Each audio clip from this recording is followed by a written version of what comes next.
So, who decides which homes get protected from floods and which ones are left to face the risk? You might think it's some big, faceless national agency, but the real answer is actually a lot closer to home. And it all comes down to a budget that is under some serious, serious pressure. All right, let's get into it. First, we're going to look at the threat itself. Then, we'll meet the committee that's making these huge decisions. After that, we'll break down the massive budget shortfall they're dealing with, see what that means in the real world, and finally, take a look at how local money is being stretched to try and fill the gaps. So let's kick things off with a pretty surprising fact. We tend to think of flood defense as this enormous national level issue, right? But the single decision that could save or, not save your entire community might actually be happening in a pretty ordinary town hall meeting. I mean, at the end of the day, this is the question that really matters, isn't it? When the rain starts hammering down and the rivers begin to swell, are your defenses going to hold up? And believe it or not, a huge part of the answer for the entire Thames region is being hashed out in a committee meeting in Luton. I know it might sound a bit random, but this is basically ground zero. It's where the plans, the priorities, and most importantly, the money are all being debated. So, who are these people making such critical decisions? Let's pull back the curtain and find out who the key players really are. Okay, so they're called the Thames Regional Flood and Coastal Committee, or just RFSC for short. The easiest way to think of them is like a regional board of directors for flood defense. They bring together all the local councils and a bunch of independent experts to try and make one unified plan. And this is what's so important to understand about them. They aren't just an advisory group, a talking shop.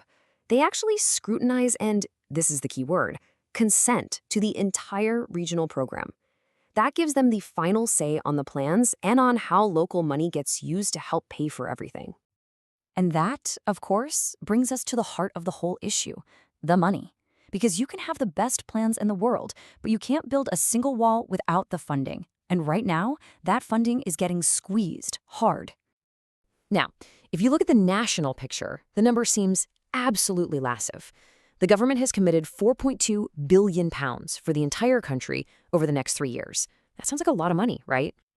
Well, let's zoom in on our little corner, the Thames region.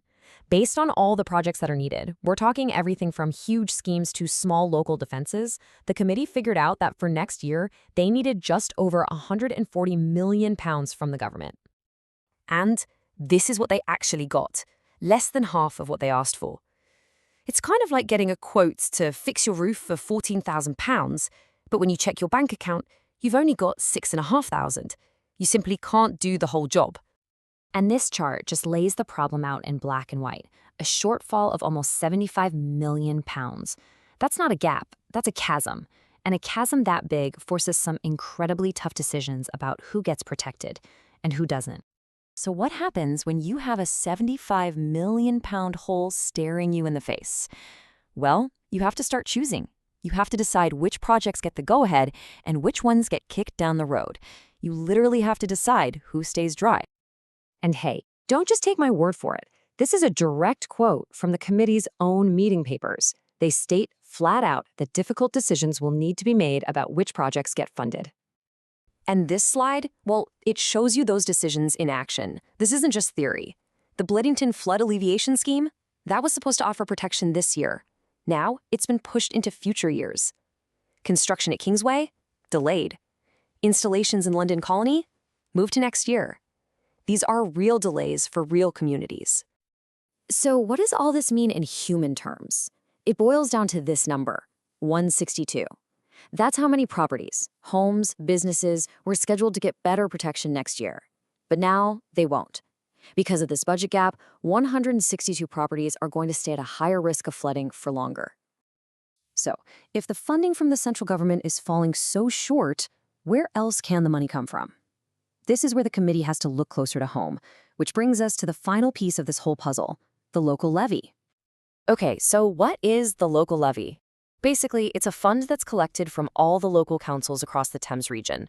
The committee uses this pot of money to top up the government grants, to help co-fund projects, and sometimes just to keep essential work ticking over when that national money just isn't there. And just look at what's happening here.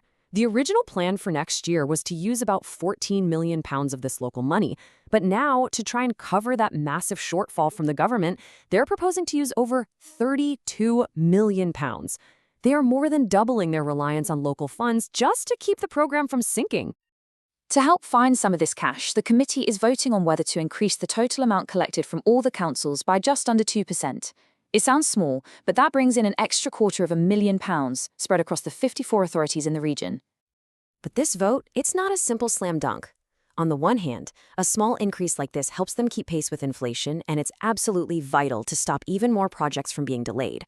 But on the other hand, it puts more financial pressure on local councils that are already stretched pretty thin, and that means asking more from local taxpayers. And it really begs the question, is this a sustainable fix? Which really brings us to the final big question. You have this committee in Luton making these incredibly tough, pragmatic choices to protect as many people as they can with the money they have. But as our climate continues to change and that funding gap from the top gets wider, are these local choices and small levy increases really going to be enough to hold back the tide?